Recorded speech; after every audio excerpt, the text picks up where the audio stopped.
कहानी की शुरुआत विली वोंका की रहस्यमयी चॉकलेट फैक्ट्री के अंदर से होती है। यहाँ बड़ी बड़ी मशीनों में चॉकलेट तैयार की जा रही होती है। चॉकलेट को सांचों में डालकर ठंडा किया जाता है, फिर उन पर वोंका का नाम लगाकर मशीनों की मदद से पैक कर दिया जाता है। इसी दौरान लाल रंग का कोट पहने कोई व्यक्ति 5 अलग अलग चॉकलेट उठाता है। वह हर रैपर के अंदर एक गोल्डन टिकट रखकर उन्हें दोबारा मशीन पर रख देता है। इसके बाद वे 5 चॉकलेट्स बाकी चॉकलेट्स के साथ दुनिया के अलग अलग हिस्सों में भेज दी जाती है। फैक्ट्री के बाहर बर्फ गिर रही होती है। चॉकलेट से भरे कई ट्रक्स शहर की तरफ निकलते हैं। उन्हीं ट्रक्स को चार्ली बकेट नाम का एक छोटा बच्चा सड़क के किनारे खड़ा होकर देख रहा होता है। चार्ली अपने माता पिता और 4 बुजुर्ग दादा दादी के साथ फैक्ट्री के पास बने एक छोटे से टूटे हुए घर में रहता था। ज्यादातर रात वे सभी पतला कैबेज सूप पीकर सो जाते थे। चार्ली के पिता मिस्टर बकेट एक टूथपेस्ट फैक्ट्री में काम करते थे। उनका काम कन्वेयर बेल्ट पर आने वाली टूथपेस्ट ट्यूब्स पर कैप्स लगाना था। काम बहुत था, लेकिन सैलरी काफी कम थी।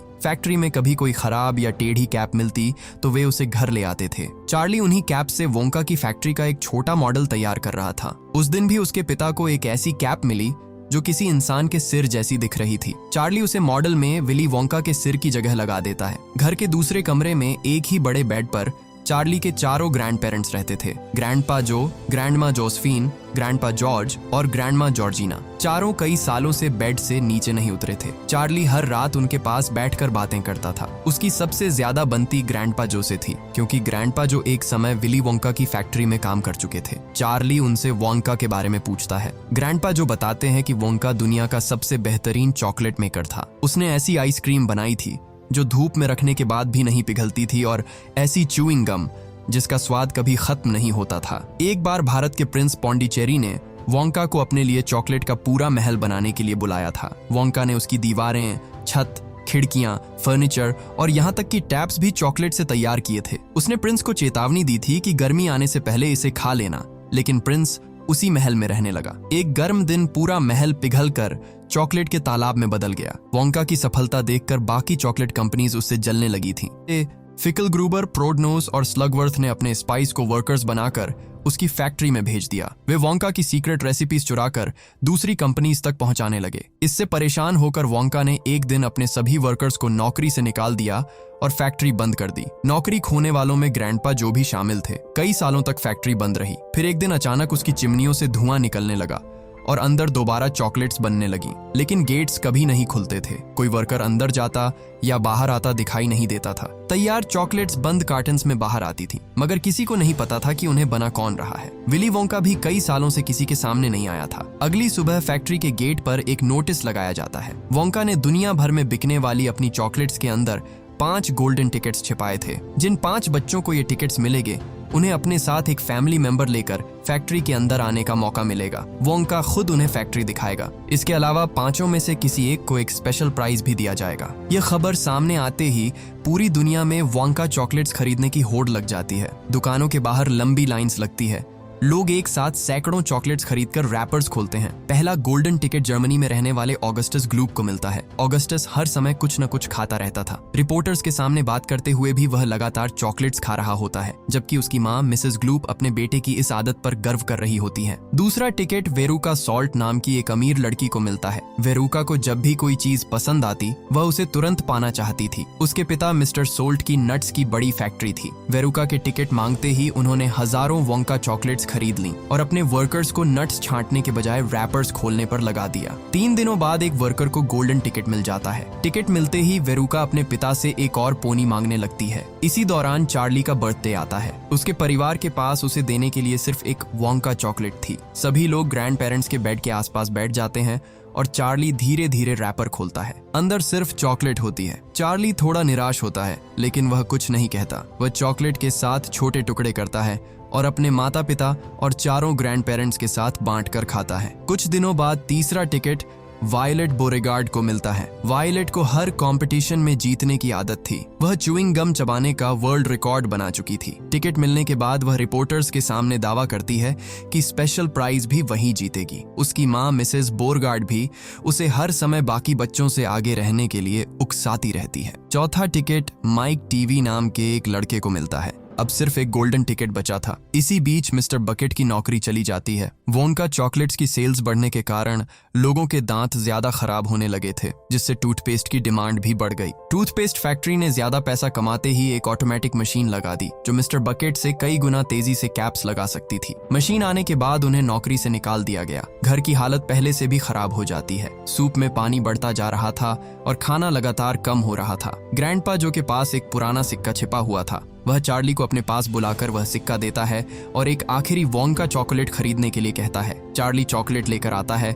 और दोनों छिपकर उसका रैपर खोलते हैं, लेकिन उसमें भी गोल्डन टिकट नहीं होता। चार्ली की बची हुई उम्मीद भी खत्म हो जाती है। शाम को वह फैक्ट्री के बाहर खड़ा अंदर से आने वाली चॉकलेट की खुशबू महसूस कर रहा होता है। सड़क पर चलते हुए चार्ली को बर्फ के नीचे एक नोट मिलता है। आसपास कोई व्यक्ति उसे ढूंढता हुआ नजर नहीं आता। चार्ली कई दिनों से ठीक से खाना नहीं खा पाया था। सामने की दुकान पर वोंका चॉकलेट्स रखी थी। वह अंदर जाकर एक चॉकलेट खरीदता है और जल्दी जल्दी पूरी खा जाता है। दुकानदार उसे बचे हुए पैसे देता है। चार्ली कुछ देर उन पैसों को देखता है, फिर एक और चॉकलेट खरीद लेता है। जैसे ही वह दूसरी चॉकलेट का रैपर खोलता है, उसके अंदर से सुनहरी चमक दिखाई देती है। यह असली 5वां गोल्डन टिकट था। दुकान में मौजूद सभी लोग चार्ली के आसपास जमा हो जाते हैं। कोई टिकट के बदले पैसे देने की कोशिश करता है तो कोई साइकिल देने का वादा करता है। दुकानदार सभी को पीछे हटाता है और चार्ली को टिकट लेकर सीधा घर जाने के लिए कहता है। चार्ली बर्फ के बीच दौड़ता हुआ घर पहुंचता है और गोल्डन टिकट अपने परिवार को दिखाता है। टिकट देखते ही ग्रैंडपा,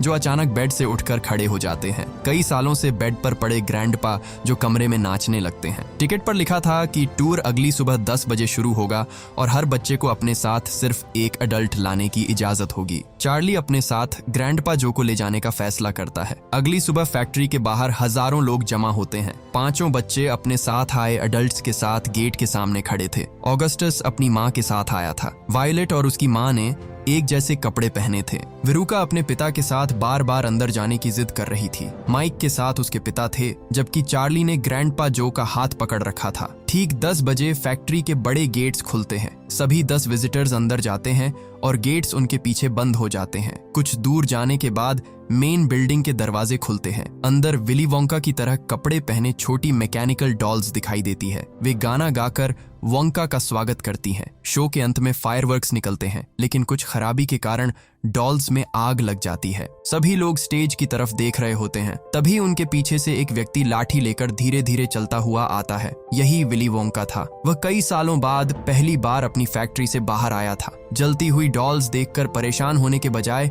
वह शो की तारीफ करता है और सभी को अपने पीछे आने के लिए कहता है। ग्रैंडपा, जो उसे बताते हैं कि वह पहले उसकी फैक्ट्री में काम करते थे। वोंका तुरंत पूछता है कि कहीं वह रेसिपीज चुराने वाले स्पाइस में से तो नहीं थे। वायलेट आगे आकर अपना इंट्रोडक्शन देती है और उसे गले लगा लेती है। वोंका को किसी का छूना पसंद नहीं था, इसलिए वह तुरंत उससे दूर हो जाता है। विरुका भी अपना नाम बताती है। माइक उससे पूछता है कि वह टेलीविजन से नफरत क्यों करता है, लेकिन वोंका उसकी बात टाल देता है। आखिर में वह चार्ली के पास आता है और कहता है कि वह यहाँ पहुँचने वाला बहुत लकी बच्चा है। वोंका सभी को एक लंबे हॉलवे में ले जाता है। आगे बढ़ने के साथ हॉलवे छोटा और संकरा होता जाता है। आखिर में सामने एक बहुत छोटा दरवाजा आता है, जिस पर चॉकलेट रूम लिखा था। वोंका चाबी लगाकर दरवाजा खोलता है। सभी लोग झुककर अंदर जाते हैं और दूसरी तरफ का नजारा देखकर रुक जाते हैं। कमरे के अंदर एक बहुत बड़ा हरा मैदान था। वहाँ लगे पेड़, पौधे, फूल और घास अलग अलग कैंडीज से बने थे। मैदान के बीच से गर्म लिक्विड चॉकलेट की नदी बह रही थी। नदी के ऊपर एक चॉकलेट वाटरफॉल था,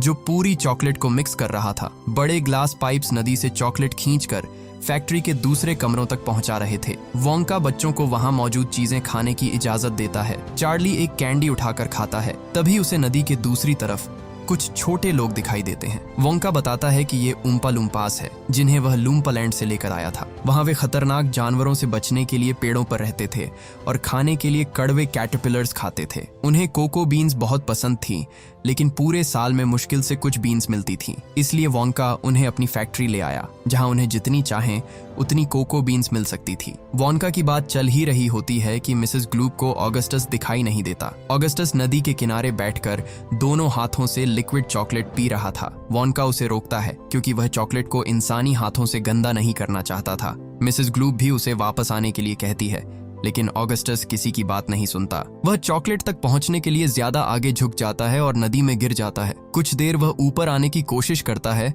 लेकिन फिर चॉकलेट खींचने वाला एक बड़ा पाइप उसे अपनी तरफ खींच लेता है। ऑगस्टस पाइप के अंदर जाकर फंस जाता है। नीचे से प्रेशर बढ़ता है और वह अचानक पाइप में ऊपर की तरफ चला जाता है। मिसेस ग्लूप घबराकर पूछती है कि पाइप कहाँ जाता है। वोंका बताता है कि वह स्ट्रॉबेरी चॉकलेट फज रूम तक जाता है। मिसेस ग्लूप को डर था कि ऑगस्टस को चॉकलेट के साथ मशीन में मिला दिया जाएगा। वोंका एक ऊम्पा लूम्पा को उसके साथ भेजता है, जबकि बाकी ऊम्पा लूम्पास ऑगस्टस की खाने की आदत पर गाना शुरू कर देते हैं। माइक को लगता है कि यह गाना पहले से तैयार था, लेकिन वोंका उसकी बात नजरअंदाज कर देता है। इसके बाद सभी लोग चॉकलेट रिवर के किनारे खड़ी एक गुलाबी बोट में बैठते हैं। बोट भी सख्त शुगर से बनी थी और कई ऊम्पा लूम्पास उसे चला रहे थे। बोट तेजी से नदी में आगे बढ़ती है। चार्ली वोंका से पूछता है कि क्या उसे अपना बचपन याद है। ये सवाल सुनते ही वोंका को कई साल पुरानी घटना याद आती है। बचपन में विली अपने पिता डॉक्टर विल्बर वोंका के साथ रहता था। डॉक्टर वोंका शहर के मशहूर डेंटिस्ट थे। विली के दांतों पर एक बड़ा मेटल ब्रेस लगा हुआ था। हैलोवीन की रात विली बाकी बच्चों के साथ कैंडीज इकट्ठी करता है। घर पहुंचने के बाद उसके पिता हर कैंडी में कोई ना कोई नुकसान बताते हैं। कोई दांतों में फंस सकती थी, किसी से कैविटी हो सकती थी और किसी चॉकलेट से टीथ खराब हो सकते थे। इसके बाद वे विली की सारी कैंडीज आग में फेंक देते हैं। वोंका इस मेमोरी में खोया हुआ था, जबकि बोट एक अंधेरे टनल की तरफ बढ़ रही थी। चार्ली की आवाज सुनकर वह वर्तमान में लौटता है और ऊम्पा लूम्पस को स्पीड बढ़ाने के लिए कहता है। बोट तेजी से टनल के अंदर चली जाती है। रास्ते में कई अजीब रूम्स दिखाई देते हैं। एक कमरे में व्हिप्ड क्रीम तैयार करने के लिए गाय को हवा में लटकाकर उसके पास व्हिप घुमाया जा रहा था। कुछ देर बाद बोट इन्वेंटिंग रूम के सामने रुकती है। यहाँ वोंका अपनी नई कैंडीज के एक्सपेरिमेंट्स करता था। वह सबसे पहले एवरलास्टिंग गॉब स्टॉपर दिखाता है, जिसे पूरा साल चूसने के बाद भी उसका साइज छोटा नहीं होता था। इसके बाद वह हेयर टॉफी दिखाता है। उसे खाने वाले के सिर और चेहरे पर बाल उगने लगते थे। वोंका ने इसका एक्सपेरिमेंट एक ऊम्पा लूम्पा पर किया था, लेकिन फॉर्मूला सही न होने के कारण उसका पूरा शरीर लंबे बालों से ढक गया था। इसके बाद वोंका एक बड़ी मशीन चालू करता है। अलग अलग रंगों का लिक्विड पाइप से निकलकर मशीन के अंदर जाता है। कुछ देर बाद मशीन एक बहुत छोटी च्यूइंग गम बाहर निकालती है। वोंका बताता है कि इस गम के अंदर पूरा 3 कोर्स मील मौजूद है। इसे चबाने पर पहले टोमेटो सूप, फिर रोस्ट बीफ और बेक्ड पोटैटो और आखिर में ब्लूबेरी पाई का स्वाद आता है। वोंका साफ कहता है कि गम अभी पूरी तरह तैयार नहीं है। वायलेट उसकी वार्निंग नहीं सुनती और गम अपने मुंह में डाल लेती है। शुरुआत में उसे टोमेटो सूप का स्वाद आता है, फिर टेस्ट रोस्ट बीफ और बेक्ड पोटैटो में बदल जाता है। उसकी माँ बहुत खुश होती है क्योंकि उसकी बेटी इस गम को ट्राई करने वाली पहली इंसान बन गई थी। डिजर्ट शुरू होते ही वायलेट की नाक नीली होने लगती है। कुछ ही सेकंड में नीला रंग उसके पूरे शरीर पर फैल जाता है। उसका पेट फूलता है और देखते ही देखते वह एक बड़ी ब्लूबेरी जैसी गोल हो जाती है। वोंका बताता है कि गम में ब्लूबेरी पाई वाला हिस्सा अभी तक सही नहीं हुआ था। ऊम्पा लूम्पास वायलेट को घुमाते हुए जूसिंग रूम में ले जाते हैं, जहां उसके शरीर से एक्स्ट्रा जूस निकाला जाएगा। मिसेस बोरगार्ड भी उसके पीछे चली जाती है। वोंका बाकी लोगों को फैक्ट्री के अलग अलग हॉलवेज से आगे ले जाता है। इसी दौरान चार्ली वोंका से पूछता है कि उसने पहली बार कौन सी कैंडी खाई थी। वोंका को दोबारा अपना बचपन याद आता है। उसके पिता के जाने के बाद एक चॉकलेट पूरी तरह नहीं जली थी। विली ने उसे राख के बीच से निकाला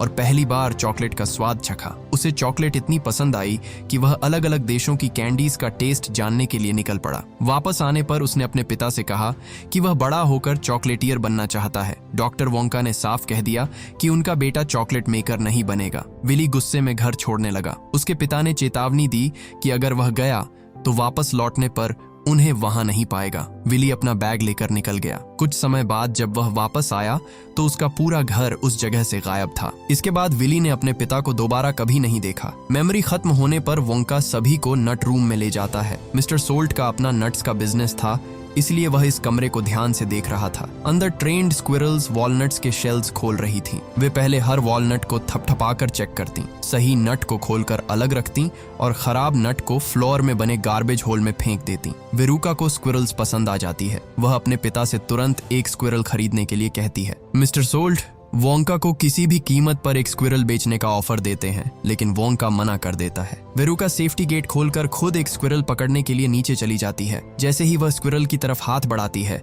सभी स्क्विरल्स उस पर हमला कर देती हैं। वे उसके हाथ पैर पकड़कर उसे जमीन पर गिरा देती हैं। उनमें से एक स्क्विरल उसके सिर को थपथपाकर चेक करती है। वोंका बताता है कि वे देख रही हैं कि वेरुका गुड नट है या बैड नट। चेक करने के बाद वे उसे बैड नट मानकर गार्बेज होल की तरफ ले जाती हैं। वेरुका अपने पिता को बचाने के लिए आवाज देती रहती है, लेकिन स्क्विरल्स उसे शूट में फेंक देती है। वोंका बताता है कि यह शूट नीचे इंसिनरेटर तक जाता है। मिस्टर सोल्ट अपनी बेटी को निकालने के लिए होल के पास जाते हैं। स्क्विरल्स उन्हें भी पीछे से धक्का देकर उसी शूट में गिरा देती है। बाकी उम्पा लूम्पास वेरुका की जिद पर गाना शुरू कर देते हैं। वोंका बाकी लोगों को ग्रेट ग्लास एलिवेटर में ले जाता है। ये किसी सामान्य लिफ्ट जैसा नहीं था। वह ऊपर नीचे जाने के अलावा आगे पीछे दाएं बाएं और तिरछा भी जा सकता था। उसके अंदर फैक्ट्री के अलग अलग रूम्स के लिए सैकड़ों बटन्स लगे थे। माइक खुद एक रूम चुनना चाहता था। वह टेलीविजन रूम का बटन दबाता है। एलिवेटर तेजी से अलग अलग डायरेक्शंस में घूमता हुआ उन्हें एक सफेद कमरे में पहुंचा देता है। कमरे की रोशनी इतनी तेज थी कि वोंका सभी को डार्क ग्लासेस पहनने के लिए देता है। यहाँ कई उम्पा लूम्पास एक बड़ी कैमरा मशीन के आसपास काम कर रहे थे। टेलीविजन किसी पिक्चर को लाखों छोटे टुकड़ों में तोड़कर हवा के रास्ते दूसरी जगह भेजता था। वोंका ने इसी टेक्नोलॉजी का इस्तेमाल चॉकलेट पर किया था। उम्पा लूम्पास एक बहुत बड़ी चॉकलेट को कैमरा के सामने रखते हैं। मशीन चालू होते ही चॉकलेट गायब हो जाती है। कुछ सेकंड बाद वही चॉकलेट टेलीविजन की स्क्रीन पर दिखाई देती है, लेकिन अब उसका साइज काफी छोटा हो चुका था। वोंका चार्ली को स्क्रीन के अंदर हाथ डालने के लिए कहता है। चार्ली टेलीविजन से असली चॉकलेट बाहर निकाल लेता है और उसे खाकर देखता है। उसका टेस्ट बिल्कुल पहले जैसा था। वोंका चाहता था कि भविष्य में लोग टेलीविजन पर उसका एडवर्टाइजमेंट देखकर स्क्रीन से सीधे चॉकलेट निकाल सकें। माइक को समझ आता है कि इस मशीन से इंसानों को भी टेलीविजन के जरिए भेजा जा सकता है। वोंका उसे ऐसा करने से मना करता है, लेकिन माइक उम्पा लूम्पास को हटाकर कैमरा के प्लेटफॉर्म पर चढ़ जाता है और मशीन चालू कर देता है। तेज रोशनी के बाद माइक गायब हो जाता है। कुछ सेकंड बाद वह टेलीविजन स्क्रीन के अंदर दिखाई देता है। वह जिंदा था, लेकिन उसका साइज कुछ इंचेस का रह गया था। वोंका उसे स्क्रीन से बाहर निकाल लेता है। माइक अपने छोटे साइज को देखकर भी घबराने के बजाय इस इन्वेंशन को लेकर एक्साइटेड होता है। वोंका उम्पा लूम्पास को माइक को टैफी पुलर के पास ले जाने के लिए कहता है ताकि उसे खींचकर पहले जितना लंबा किया जा सके। मिस्टर टीवी अपने बेटे को लेकर उनके पीछे चले जाते हैं। ग्रैंडपा जो अब वोंका को बताते हैं कि टूर में केवल चार्ली बचा है। वोंका यह सुनकर बहुत खुश हो जाता है। वह चार्ली से हाथ मिलाकर बताता है कि वही विनर है। चार्ली को अभी तक समझ नहीं आता कि उसने क्या जीता है। वोंका उसे और ग्रैंडपा जो को ग्रेट ग्लास एलिवेटर में बैठाता है और अप एंड आउट वाला बटन दबा देता है। एलिवेटर रॉकेट की तरह ऊपर जाता है। चार्ली और ग्रैंडपा जो सामने आती फैक्ट्री की छत देखकर डर जाते हैं। ग्लास एलिवेटर पूरी स्पीड से छत तोड़कर बाहर निकल जाता है और शहर के ऊपर उड़ने लगता है। वोंका उन्हें बाकी बच्चों की हालत दिखाता है। ऑगस्टस को पाइप से बाहर निकाल लिया गया था। उसका पूरा शरीर चॉकलेट से ढका था और वह अपने चॉकलेट लगे हाथों को ही खा रहा था। वायलेट का जूस निकाल दिया गया था और उसका शरीर सामान्य हो गया था, लेकिन उसकी स्किन अभी भी नीली थी। टैफी मशीन से खींचे जाने के बाद माइक बहुत ज्यादा लंबा और पतला हो चुका था। वेरुका और मिस्टर सोल्ट भी शूट से बचकर बाहर आ गए थे, लेकिन दोनों गार्बेज से ढके हुए थे। वेरुका अपने पिता से ग्लास एलिवेटर मांगती है, मगर इस बार मिस्टर सोल्ट उसकी मांग मानने से इनकार कर देते हैं। इसके बाद वोंका चार्ली से उसके घर का रास्ता पूछता है। चार्ली अपना छोटा घर दिखाता है। वोंका एलिवेटर को नीचे ले जाकर सीधा घर की छत तोड़ते हुए अंदर उतार देता है। चार्ली के माता पिता और बाकी ग्रैंड पेरेंट्स अचानक हुए धमाके से घबरा जाते हैं। चार्ली उन्हें वोंका से मिलवाता है। वोंका बताता है कि चार्ली ने कंपटीशन जीत लिया है और वह अपनी पूरी चॉकलेट फैक्ट्री उसे देने वाला है। चार्ली बिना ज्यादा सोचे ऑफर ठुकरा देता है। वह फैक्ट्री के बदले भी अपने परिवार को छोड़ने के लिए तैयार नहीं था। वोंका उसे फैसला बदलने का एक और मौका देता है, लेकिन चार्ली मना कर देता है। इसके बाद वोंका अकेला ग्लास एलिवेटर में बैठकर वहां से चला जाता है। अगले कुछ दिनों में बकेट परिवार की हालत थोड़ी बेहतर होने लगती है। मिस्टर बकेट को टूथपेस्ट फैक्ट्री में दोबारा काम मिल जाता है। अब उनका काम उसी मशीन की मरम्मत करना था जिसने उनकी पुरानी नौकरी छीनी थी, और पहली बार उनके घर में कैबेज सूप के अलावा अच्छा खाना बनने लगता है। दूसरी तरफ चार्ली के जाने के बाद वोंका का काम बिगड़ने लगता है। वह नई कैंडीज के बारे में सही फैसले नहीं ले पा रहा था। उसके बनाए नए फ्लेवर्स भी ठीक नहीं निकल रहे थे। वह अपनी परेशानी लेकर एक उम्पा लूम्पा के सामने बैठता है जो साइकाइट्रिस्ट की तरह उसकी बातें सुन रहा था। वोंका बताता है कि चार्ली के जाने के बाद उसका ध्यान काम में नहीं लग रहा। उम्पा लूम्पा उसकी बातों से समझ जाता है कि उसकी असली परेशानी फैमिली और उसके पिता से जुड़ी हुई है। एक दिन चार्ली रेलवे स्टेशन के पास एक व्यक्ति के शूज पॉलिश कर रहा होता है। उस व्यक्ति ने न्यूज़पेपर से अपना चेहरा छिपाया हुआ था, लेकिन उसके बूट्स पर W का निशान देखकर चार्ली उसे पहचान लेता है। वह विली वोंका था। वोंका उससे पूछता है कि जब वह परेशान होता है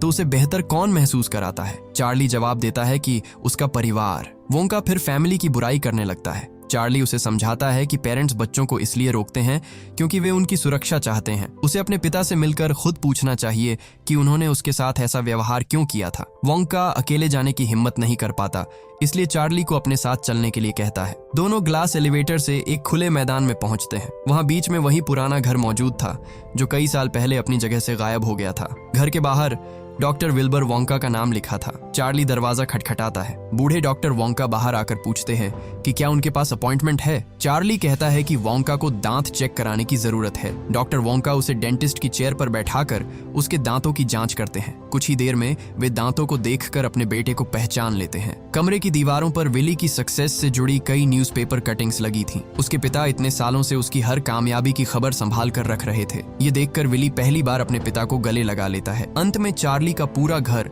फैक्ट्री के अंदर चॉकलेट रिवर के किनारे लाकर रख दिया जाता है। उसका परिवार उसी पुराने घर में साथ रहता है और वोंका भी उनके साथ खाना खाने आता है। चार्ली वोंका के साथ नई कैंडीज के आइडियाज पर काम करने लगता है। इस तरह चार्ली को दुनिया की सबसे बड़ी चॉकलेट फैक्ट्री मिल जाती है और विली वोंका को दोबारा एक परिवार। इसी के साथ फिल्म की कहानी खत्म हो जाती है। हमारे साथ हमेशा ऐसे ही जुड़े रहने के लिए आप हमारे चैनल थियोगी को सब्सक्राइब कर लीजिए। जल्द मिलेंगे अगले वीडियो में।